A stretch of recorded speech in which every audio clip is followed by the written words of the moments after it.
La anciana Alhambra levantábase mucho antes del alba y permanecía sentada en el umbral de su casa, justo a la entrada del pueblo, mirando hacia el cielo, como adivinando la luz que ya vendría.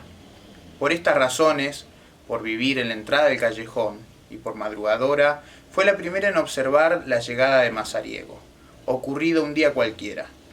Con su increíble pañuelo negro, cubriéndole la cabeza, sus viejos ojos hundidos, sin brillo, apenas emitió un graznido cuando al llegar pasó a su lado saludando alegremente.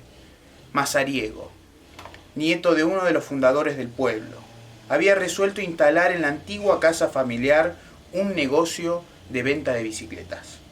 Para ello, remozó la ruinosa construcción de adobes, uniendo las dos habitaciones anteriores, una de las cuales había servido de sala. Abrió dos grandes ventanales, habilitándolos como escaparates, y en esos cuartos dispuso el salón de exposiciones y de ventas. Calculó Mazariego que con buena suerte podría vender 2 bicicletas por mes, y que así, en un año, que era el término de vida que sus médicos le vaticinaron, pues padecía una extraña enfermedad, habría vendido un par de docenas de bicicletas, con una ganancia excelente para esos tiempos. Transformada la casa, cuyos venerables muros de adobe se elevaban sobre la única calle del pueblo, Mazariego colocó, con la ayuda de nadie, ese letrero que decía Mazariego Rodados, en fuertes caracteres de letras azules sobre fondo blanco. Mandó imprimir en la ciudad unos carteles de atrayentes colores, en los cuales se veían ciclistas montados en bicicletas, todos con atuendos distintos y ocupados en diversos menesteres. Una dama con un abanico en la mano, un señor con pipa mondando una naranja al tiempo que pedaleaba, otro quitándose el sombrero en cortés reverencia, uno más, en fin, llevando un pesado baúl en el portaequipaje. Esos carteles aparecieron por todo el pueblo, en los muros, en los troncos de los árboles, en el portal de la capilla. Y un viernes, el comerciante anunció que al día siguiente inauguraría el local de ventas, el que solo iba a permanecer abierto mediodía, porque era sábado. Muy temprano, el sábado ya tenía Mazariego 2 clientes, que boquiabiertos contemplaban las flamantes bicicletas en los escaparates. Sin animarse a entrar, Mazariego los alentó con gritos cordiales, proferidos desde adentro y ampliados con un altavoz, hasta que finalmente, y luego de intercambiar pareceres, uno de ellos entró, saliendo al cabo con una bicicleta, la primera. Algún trabajo costó a este hombre aprender a montar, y ayudado por el propio Mazariego, el propietario, que lo sostenía y empujaba, arrancó de pronto para desaparecer, a golpes de pedal, en el polvoriento recodo del camino, y ya no se lo volvió a ver. No había concluido el vendedor de contar el dinero cuando tenías 2 clientes más, en uno de los cuales creyó reconocer al propio agente de policía, que lo autorizara a fijar los afiches de propaganda. Y en el otro, al juez de riego. Cada uno salió con su bicicleta, y ambos desaparecieron como tragados por el polvo. Transcurridas 2 semanas, y pese a que Mazariego había suprimido toda clase de propaganda, las ventas habían superado los cálculos más ambiciosos. Diariamente, de la mañana a la noche, frente al negocio, se agolpaban los pobladores de ambos sexos, sin contar a los niños, que como suele ocurrir, eran los que más alborotaban con su vocinglería. Todos, salvo 2. Al cabo de 3 meses, habían desfilado lo menos una docena de veces frente a los rutilantes escaparates.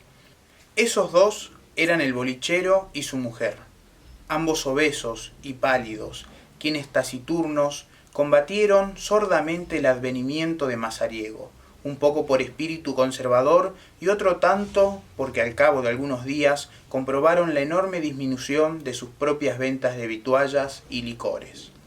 La llegada del otoño no hizo menguar el entusiasmo por la compra de bicicletas, sino todo lo contrario.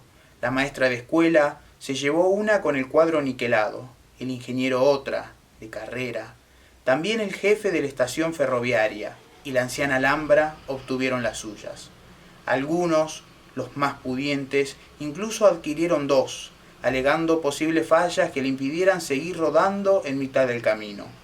Otros llegaron a vender todas sus pertenencias, en general semovientes, para poder comprar las bicicletas.